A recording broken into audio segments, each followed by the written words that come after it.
একটা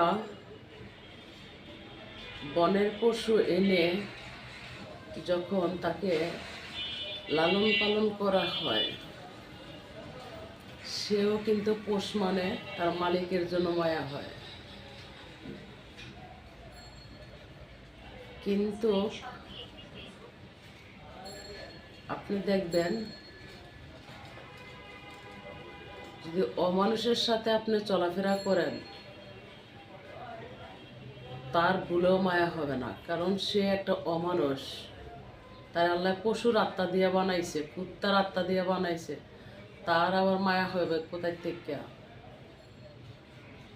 তার কাছে আপনি খারাপ ছাড়া কখনো কোনো কিছু আশা করতে পারবেন না। আপনার সাথে থেকে আপনার ক্ষতি করতে পারে, আপনি সতর্ক থাকবেন। তবে এটাও সত্য, কুত্তার কামড় হাঁটুর নিচেই থাকে, কখনো উপরে উঠতে পারে না। আমি যা কিছু করি,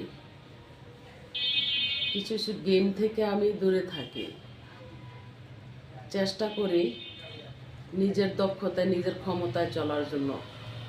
যদি চেষ্টা সাফল্য না হয়, তাহলে আমার দরকার নাই। আমার ধরে নিতে হবে আমার আল্লাহ আমাকে সফল করে নাই। তো আমাকে যদি কেউ চুলোদুরা নামাইতে চায়, পারবে না। আল্লাহ যদি আমাকে তোলে, আমি বুঝি অতটুকু।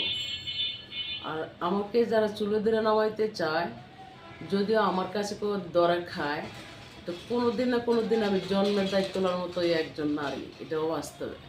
আর আমি যে জন্মের দায়িত্ব নেব, সেটা টেরও পাবে না। চুল পরিমাণ, সুতা পরিমাণ, ব্রেনে কাজ করার মতো নারী। তবে মানুষের ক্ষতি করে অভ্যাস নাই।